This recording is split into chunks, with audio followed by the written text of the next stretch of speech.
Inin natin to. Iba't ibang klase naman ng donut sa Krispy Kreme. Tara, let's go! Let's go!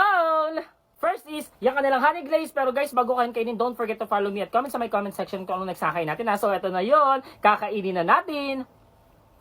Ang sarap talaga ito. Kaya napakarami talagang gustong bumili ito. So, by the way guys, ayun nga pala. Krispy Kreme, baka naman.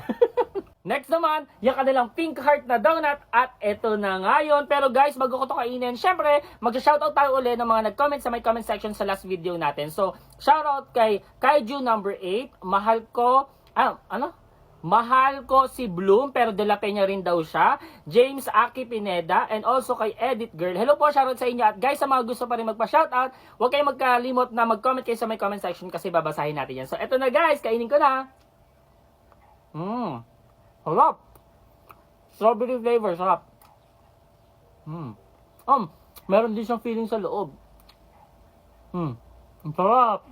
Next is, yung kanilang heart shape at ito yon na kulay red. So parang siguro ito yung pa-Valentine's nila noon, no? Pero talagang binenta na rin nila. And guys, I'm telling you, talagang napakaganda talaga niya, oh.